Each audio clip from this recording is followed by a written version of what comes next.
double parked like a Yorkshire boss. Hello and welcome to Katie.Pix. Oh, it's so lovely to have you here. Thanks for coming back, and thanks to all those people who are new.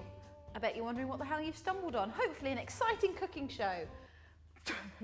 Today's delicious recipe is homemade pasta, but not as you know it. It's spinach pasta.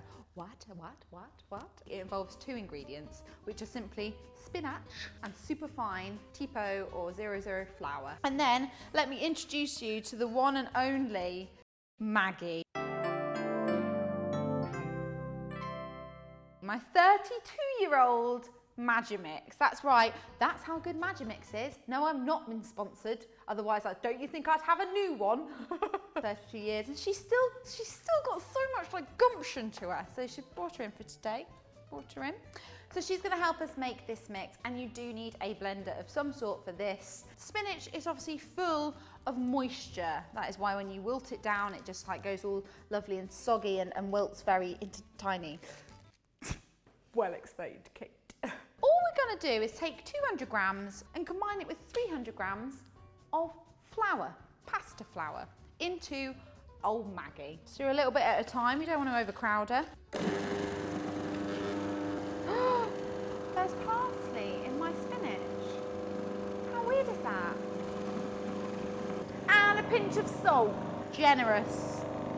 When you start adding the flour, it is going to start to form that dough. So I'm going to go in with it. I can't find my scales, so we're going to do this by eye. Yay. But you can do this by eye, because essentially what you're looking for is for it to come together into a dough.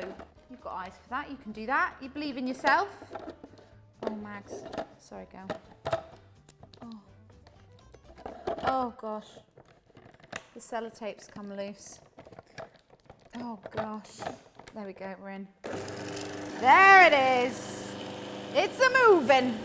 It will start to move around and form a cheeky little ball. Oh.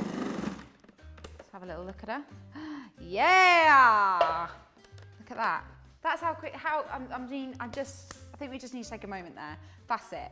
Spinach and flour. It amalgamates to form a gorgeous dough. Do wear gloves if you don't want green hands. It's got a real richness to it because of the iron in the spinach. And it's fantastic for you. If you are vegetarian and you need to bump up the iron in your diet, this is a great way of doing it. Right, let's make some pasta. A really easy way, which is a way that Jamie taught me, was to tear off a strip, and then you just want to roll it into these little, like, well, he calls them peachy pasta. So that's where it's just like almost little, how would you describe them? Like little worms. And they cook really nicely. Whichever method you're going for, just make sure it's all the same size. Treat it like fresh pasta. You can either just cover it with a damp cloth to keep it relatively hydrated, or you can cook it straight away, which is what we're going to do. Alternatively, you can treat it like a pasta dough, and you can roll it out, and you can cut it into strips and make like tagliatelle style. In fact, for speed, I think that's what I'll do. I'm gonna roll it out and grab myself a knife and slice it. You're rolling on sound and a wide camera if you want to do something funny. I want to do something funny. I'm not a performing monkey.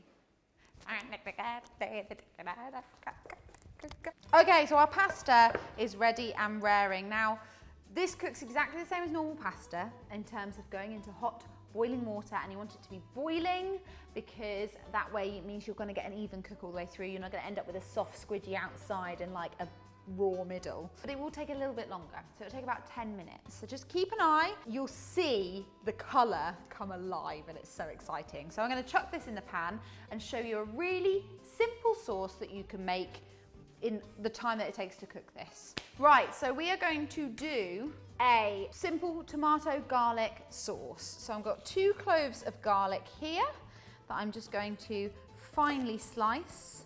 Put that to one side. Then I've got some beautiful cherry tomatoes here. I've been growing them in my garden. And I'm just gonna half them. Half them, half them, half them. Then into a pan on a nice high heat, we're gonna go in with a drizzle of oil. We're going to hit in with our tomatoes, and remember they've got moisture in them, so it is going to sizzle and frazzle. This is not a bad thing. Lovely, lovely. We're going to go in then with our garlic. And I'm going to take a bit of the pasta water as well and just pour that in.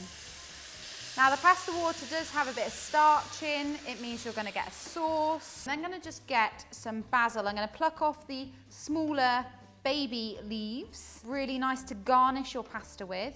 And then we're going to take a handful of basil leaves, the bigger boys. Shred them up a bit. And these will go in with our pasta just before it's ready to serve. So all your pasta has risen to the surface. Look at the vibrancy in that. Next up, we're just going to combine everything. So let's lift our pasta out.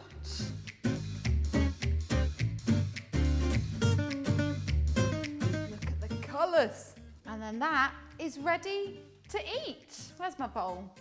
Finish it up with a little bit of pecorino or parmesan, whatever you've got. Beautiful, simple, spectacular food.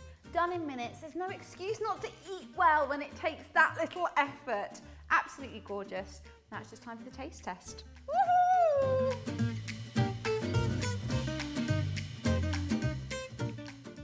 Oh, what I love about this pasta alternative is that you get that gorgeous al dente without even trying, but it's comforting.